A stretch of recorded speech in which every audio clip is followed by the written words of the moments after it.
ನಿರ್ಭಯಾದಲ್ಲಿದ್ದ ಆಕ್ರೋಶ ಉನ್ನಾವದಲ್ಲಿ ಯಾಕಿಲ್ಲ? ಇದು ಯಾವ ಭಾರತ? ನಾಲಿಗೆ ಸತ್ತ ಭಾರತನ?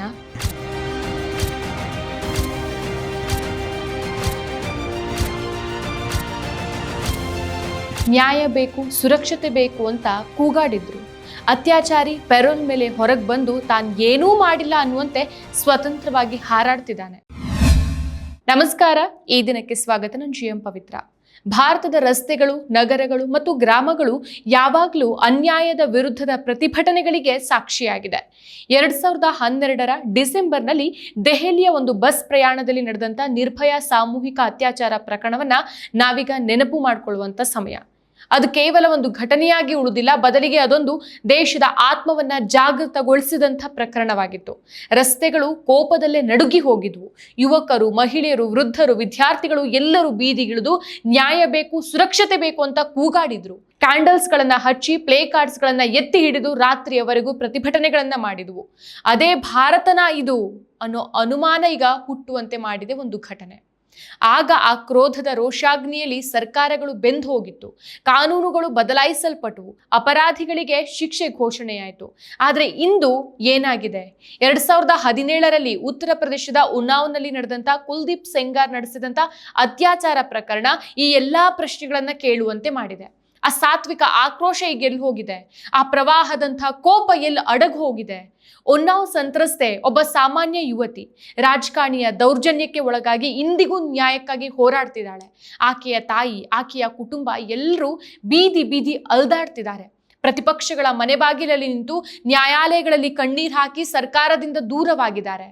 ಆದರೆ ಆ ಕೂಗನ್ನ ಕೇಳೋರು ಯಾರೂ ಇಲ್ಲದಂತಾಗಿದೆ. ರಸ್ತೆಗಳು ಖಾಲಿಯಾಗಿದೆ. ಕ್ಯಾಂಡಲ್ಸ್ಗಳ ಬದಲು ಸೋಷಿಯಲ್ ಮೀಡಿಯಾದಲ್ಲಿ ಕೆಲವು ಹ್ಯಾಶ್ಟ್ಯಾಗ್ಸ್ಗಳು ಮಾತ್ರ ಇದೆ. ಇದು ಯಾವ ಭಾರತ? ನಾಲಿಗೆ ಸತ್ತ ಭಾರತನ? ಕುಲ್ದೀಪ್ ಸೆಂಗಾರ್ ಬಿಜೆಪಿಯ ಒಬ್ಬ ಪ್ರಮುಖ ಶಾಸಕ. ಸೆಂಗಾರ್ 17 ವರ್ಷದ ಬಾಲಕಿಗೆ ಕೆಲಸ ಕೊಡಿಸುವ ನೆಪದಲ್ಲಿ ಅಪಹರಿಸಿ 2017ರ ಜೂನ್ 11ರಿಂದ 20ನೇ ತಾರೀಕು ತನಕ ಹಲವು ಬಾರಿ ಆಕೆಯ ಮೇಲೆ ಅತ್ಯಾಚಾರ ಎಸಗಿದ್ದ. ಬಳಿಕ ಆಕೆಯನ್ನ 60,000 ರೂಪಾಯಿಗೆ ಮಾರಾಟ ಮಾಡಿದ್ದ. ಈ ನಡುವೆ ಸೆಂಗಾರ್ನ ಅಣತಿಯಂತೆ ಪೊಲೀಸರು ಬಾಲಕಿಗೆ ನಿರಂತರ ಬೆದರಿಕೆಯನ್ನು ಹಾಕಿದ್ರು. ದೌರ್ಜನ್ಯದ ವಿರುದ್ಧ ಮಾತನಾಡದಂತೆ ಬಾಯಿ ಮುಚ್ಚಿದ್ರು ಅನ್ನೋ ಆರೋಪ ಸಹ ಕೇಳ್ಬಂದಿತ್ತು. ಅಷ್ಟು ಮಾತ್ರ ಅಲ್ಲ, ತನ್ನ ಮಗಳಿಗೆ ನ್ಯಾಯಕ್ಕಾಗಿ ಹೋರಾಡ್ತಾ ಇದ್ದಂತ ಸಂತ್ರಸ್ತೆಯ ತಂದೆಯನ್ನ ಕುಲ್ದೀಪ್ ಸೆಂಗಾರ್ನ ಸಹೋದರ ಅತುಲ್ ಸಿಂಗ್ ಮತ್ತು ಇತರರು 2018ರ ಏಪ್ರಿಲ್ನಲ್ಲಿ ತೀವ್ರವಾಗಿ ಥಳಿಸಿದ್ರು. ಪೊಲೀಸರು ಸಂತ್ರಸ್ತೆಯ ತಂದೆಯನ್ನೇ ಅಕ್ರಮ ಶಸ್ತ್ರಾಸ್ತ್ರ ಹೊಂದಿದ್ದ ಆರೋಪದಲ್ಲಿ ಬಂಧಿಸಿದ್ರು. 2018ರ ಏಪ್ರಿಲ್ 8ಕ್ಕೆ ಸಂತ್ರಸ್ತೆ ಮುಖ್ಯಮಂತ್ರಿ ಯೋಗಿ ಆದಿತ್ಯನಾಥ್ ಅವರ ನಿವಾಸದ ಮುಂದೆ ಆತ್ಮಹತ್ಯೆಗೆ ಪ್ರಯತ್ನಿಸಿದ ನಂತರ ಪ್ರಕರಣ ರಾಷ್ಟ್ರ ಮಟ್ಟದ ಗಮನವನ್ನ ಸೆಳೆಯುತ್ತೆ.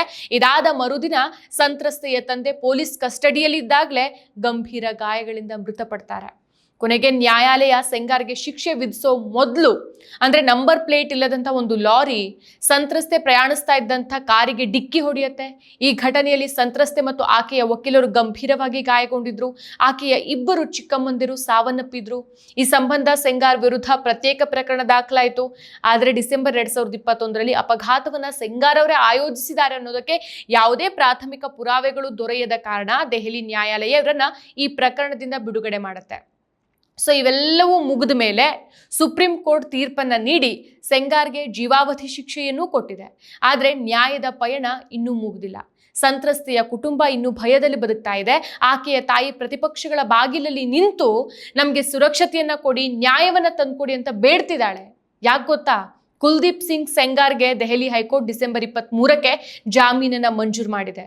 ಅತ್ಯಾಚಾರ ಪ್ರಕರಣದ ಅಪರಾಧಿ ಕುಲ್ದೀಪ್ ಸಿಂಗ್ ಸೆಂಗಾರ್ಗೆ ನೀಡಲಾದಂತಹ ಜೀವಾವಧಿ ಶಿಕ್ಷೆಯನ್ನು ಅಮಾನತುಗೊಳಿಸಿ ದೆಹಲಿ ಹೈಕೋರ್ಟ್ ನ್ಯಾಯಾಧೀಶರಾದ ಸುಬ್ರಹ್ಮಣ್ಯಂ ಪ್ರಸಾದ್ ಮತ್ತು ಹರೀಶ್ ವೈದ್ಯನಾಥನ್ ಶಂಕರ್ ಅವರ ಪೀಠ ಈ ತೀರ್ಪನ್ನ ಕೊಟ್ಟಿದೆ.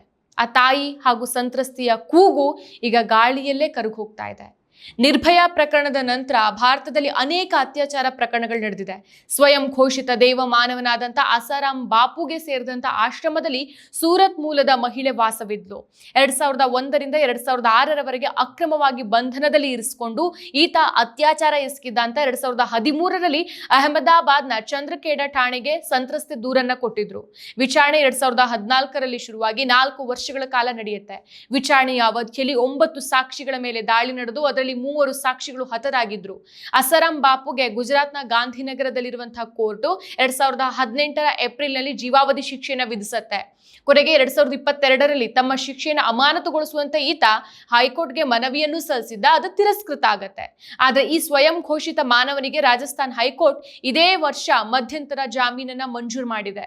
ಅದೇ ಆಧಾರದ ಮೇಲೆ 6 ತಿಂಗಳ ಕಾಲ ಜಾಮೀನು ನೀಡ್ತಿರೋದಾಗಿ ನ್ಯಾಯಾಲಯ ಮೌಖಿಕವಾಗಿ ತಿಳಿಸಿತ್ತು. ಹಾಗೇನೆ ಡೇರಾ ಸಚ್ಚಾ ಸೌದಾ ಮುಖ್ಯಸ್ಥ ಗುರ್ಮೀತ್ ರಾಮ್ ರಹೀಂ ಸಿಂಗ್ ಇವನ ಪ್ರಕರಣವೂ ಸಹ ಇದೇ ರೀತಿನೇ ಇದೆ.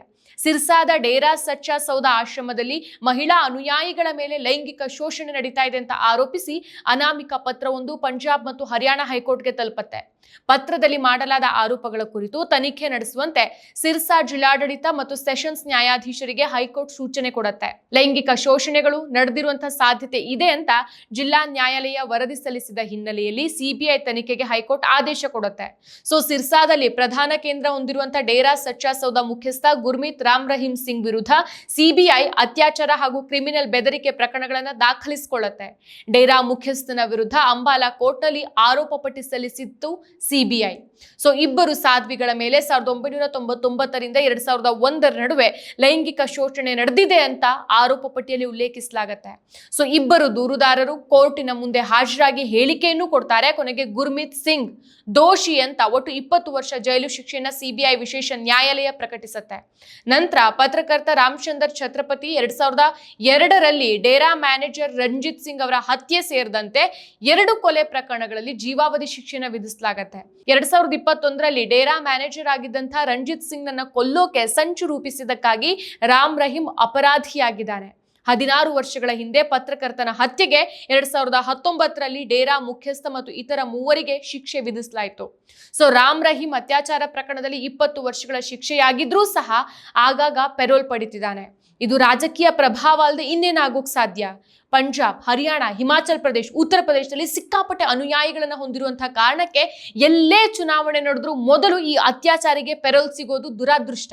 2023ರಲ್ಲಿ ಹರಿಯಾಣದ ರೋಹ್ಟಕ್ ಜಿಲ್ಲೆಯ ಸುನಾರಿಯಾ ಜೈಲಲ್ಲಿದ್ದಾಗ 3 ಸಂದರ್ಭದಲ್ಲಿ ಪೆರೋಲ್ ಅನ್ನ 91 ದಿನಗಳವರೆಗೆ ನೀಡಲಾಗಿತ್ತು.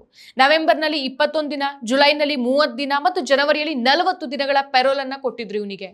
ಇನ್ನು ಮಾಜಿ ಡೇರಾ ಮುಖ್ಯಸ್ಥ ಶಾ ಸತ್ನಾಮ್ ಅವರ ಜನ್ಮ ವಾರ್ಷಿಕೋತ್ಸವದಲ್ಲಿ ಪಾಲ್ಗೊಳ್ಳೋದಕ್ಕಾಗಿ ಇವನಿಗೆ ಪೆರೋಲ್ ಕೊಟ್ಟಿದ್ರು. ಇನ್ನು 2022ರ ಜೂನ್ನಲ್ಲಿ ಆತನಿಗೆ 1 ತಿಂಗಳ ಪೆರೋಲ್ನಲ್ಲಿ ಈತನನ್ನ ಬಿಡುಗಡೆ ಮಾಡಲಾಗಿತ್ತು.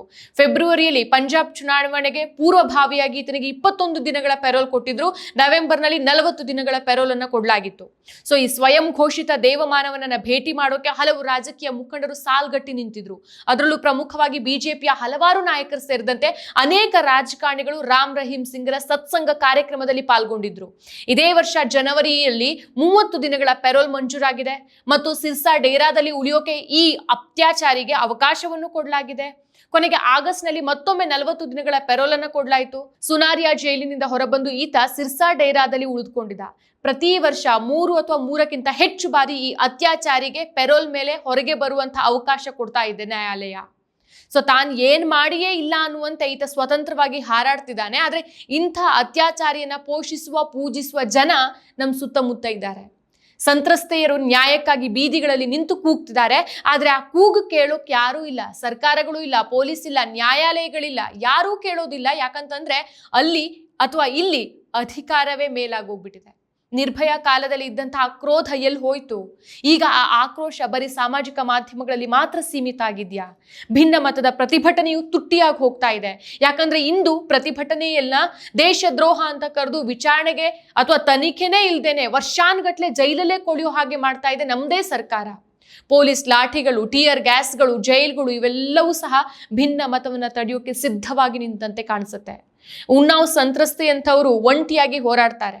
ಆಕೆಯ ತಾಯಿ, ಆಕೆಯ ಸಹೋದರ ಅವರೆಲ್ಲರೂ ಸಹ ಭಯದಲ್ಲೇ ಬದುಕ್ತಿದ್ದಾರೆ. ಆದ್ರೆ ರಾಜಕಾರಣಿಗಳು ಅಧಿಕಾರಕ್ಕಾಗಿ ಚರ್ಚೆ ಮಾಡ್ತಿದ್ದಾರೆ. ಆದ್ರೆ ನ್ಯಾಯಕ್ಕಾಗಿ ಯಾರೂ ಸಹ ಮುಂದೆ ಬರೋದಿಲ್ಲ. ಇನ್ನು ತನಿಖಾ ಏಜೆನ್ಸಿಗಳು, ಸಿಬಿಐ, ಇಡಿ, ನ್ಯಾಯಾಂಗ, ಪೊಲೀಸ್ ಇವುಗಳು ಈಗ ಬೇಟೆ ನಾಯಿಗಳಂತೆ ಕೆಲಸ ಮಾಡದಂತೆ ಕಾಣಿಸ್ತಾ ಇದೆ. ಯಾರ ಕೈಯಲ್ಲಿ ಕಟ್ಟಿ ಹಾಕಲ್ಪಟ್ಟಿವೆಯೋ ಅವರ ಆದೇಶದಂತೆ ಕೆಲಸ ಮಾಡ್ತಿದ್ದಾರೆ. ಅಪರಾಧಿಗಳು ಜೈಲಿನಿಂದ ಹೊರಬಂದು ಮತ್ತೆ ಹಾರಾಡ್ತಿದ್ದಾರೆ. ಅಸರಾಂ ಬಾಪು, ರಾಮ್ ರಹೀಂ, ಸೆಂಗಾರ್ ತಮ್ಮ ಗುಂಪುಗಳ ಬೆಂಬಲದಿಂದ ಇನ್ನೂ ಶಕ್ತಿಗಳಾಗಿಯೇ ಮೆರಿತಿದ್ದಾರೆ. ಇದು ನಮ್ಮ ವ್ಯವಸ್ಥೆಯ ದೌರ್ಬಲ್ಯವನ್ನ ಎತ್ತಿ ಹಿಡಿಯತ್ತಲ್ವಾ? ನಿರ್ಭಯ ಕೂಗಿದ್ದ ರಸ್ತೆಗಳು ಇನ್ನೂ ಅಲ್ಲೇ ಇದೆ. ಉನ್ನಾವ್ ಸಂತ್ರಸ್ತೆಯ ಕಣ್ಣೀರು ಇನ್ನೂ ಹರಿತಾ ಇದೆ. ನಾವೇ ಆ ಕೂಗನ್ನ ಕೇಳದೆ ಇದ್ರೆ, ಆ ಕಣ್ಣೀರನ್ನ ಒರೆಸದೇ ಇದ್ರೆ ಅವ್ರಿಗೆ ಯಾರು ದಿಕ್ಕು? ಒರೆಸ್ಬೇಕಲ್ವಾ? ಆಗ ಮಾತ್ರ ಅಲ್ವಾ ಭಾರತ ಬದಲಾಗೋದು. ನ್ಯಾಯ ಅನ್ನೋದು ಕೇವಲ ಒಂದು ಹಕ್ಕಲ್ಲ ಅಲ್ವಾ? ಅದು ನಮ್ಮ ಜವಾಬ್ದಾರಿ, ನಿಮ್ಮೆಲ್ಲರ ಜವಾಬ್ದಾರಿ. ಸಂತ್ರಸ್ತೆಯರ ಹೋರಾಟ ನಮ್ಮ ಹೋರಾಟ ಆಗಲಿ.